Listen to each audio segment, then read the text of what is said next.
Si nosotros fuéramos a analizar el pensamiento de Luz, es muy amplio.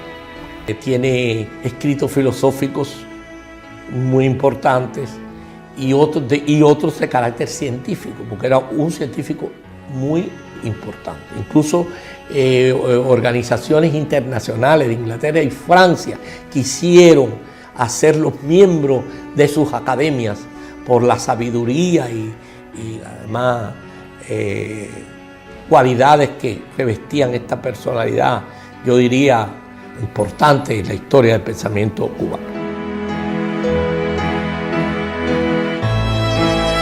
Pudiéramos decir que en este periodo hay una generación que es la llamada generación de 1792, que está integrada por figuras importantes. Entre ellos está Francisco de Arango y Parreño, que es el economista por excelencia de la época, Tomás Romay y Aloy, que se dedica a las ciencias y sobre todo a las ciencias médicas. Por otra parte está el presbítero José Agustín Caballero y Rodríguez de la Barrera, que es quien comienza la reforma del pensamiento cubano, filosófico e incluso educativo.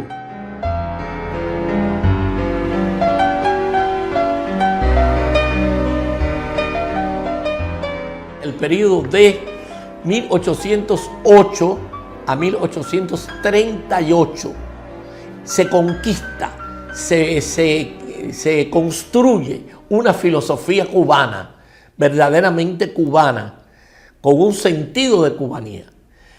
Y en ese periodo, por supuesto, están las figuras de Félix Varela y Morales, y está la figura de José de la Luz y Caballero, y que Luz fue en la última etapa de sus estudios discípulo del seminario de San Carlos y por lo tanto discípulo de Varela, por lo menos en la cátedra de Constitución que Varela pues desarrolló y es muy importante.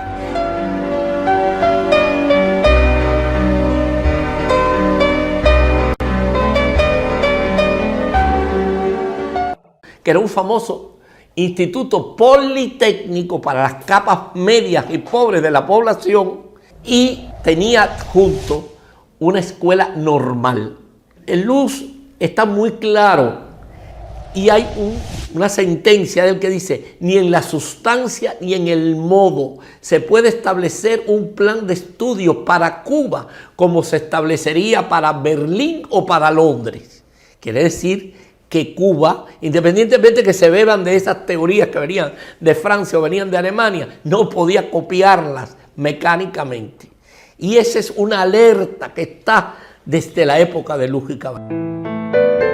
Cuando él fue primero vicepresidente y después presidente de la Sociedad Económica de Amigos del País, pues logró impulsar la educación en los barrios, en los lugares más pobres. Por lo tanto, se dice que era el maestro de los privilegiados, porque a las escuelas privadas iban los hijos de las familias pudientes.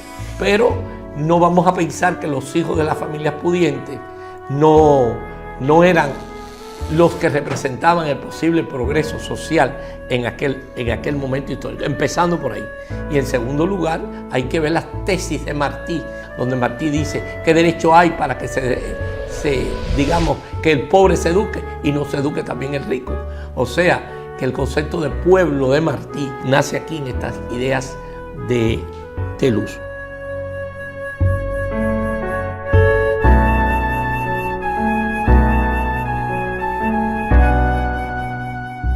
Posteriormente podemos hablar de 1838 a 1842. Este es el periodo de la famosa polémica filosófica que enfrenta precisamente Luz y Caballero. Pero es también la ofensiva contra una teoría de la dependencia que se estaba desarrollando en el país.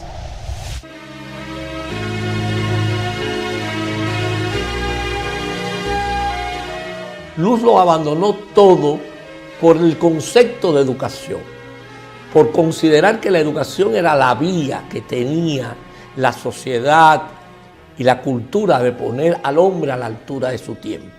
Y sigue siendo eso una realidad para nosotros. Y es el primero en el pensamiento cubano que habla de la pedagogía como una ciencia de la enseñanza. En este camino, Luz casi 20 años acompañó a los cubanos. No hablando de insurrección, pero sí formando de luchar contra España. Él nunca habló de política en sus clases, sino hablando de que creando las condiciones subjetivas para que sus alumnos, que eran los que representaban el posible progreso social en su momento histórico, se formaran una conciencia de que había que llevar a cabo cambios, reformas muy profundas en Cuba, porque ya lo que existía no daba más.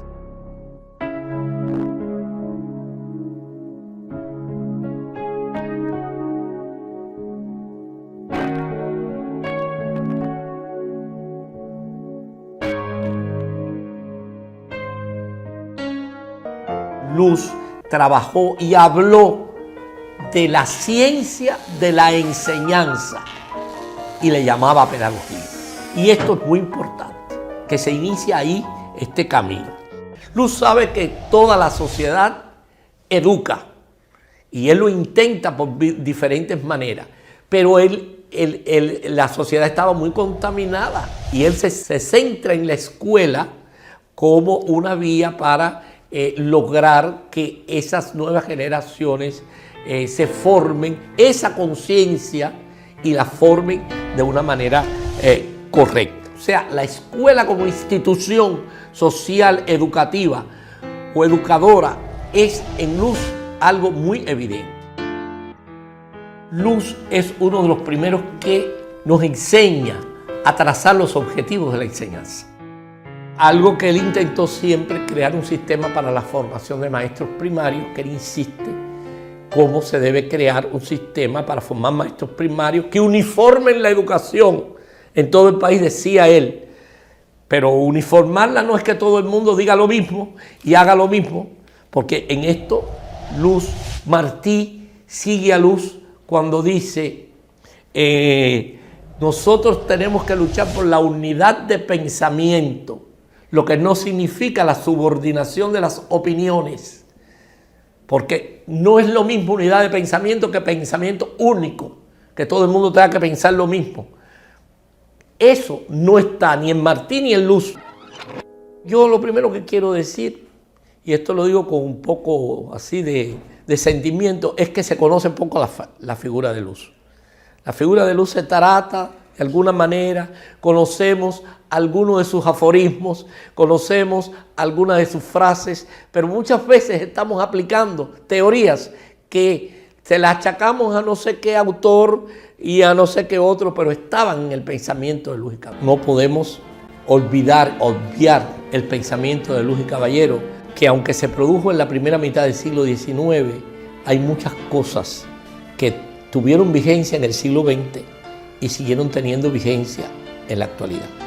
No obstante, no es por casualidad que cuando Martí vio o conoció de algunos criterios que se hacían contra Luz en su época, hizo una caracterización de que un hombre que pudo haber tenido todos los títulos de las academias no quiso escribir libros porque era más fácil escribir un libro que formar a un hombre.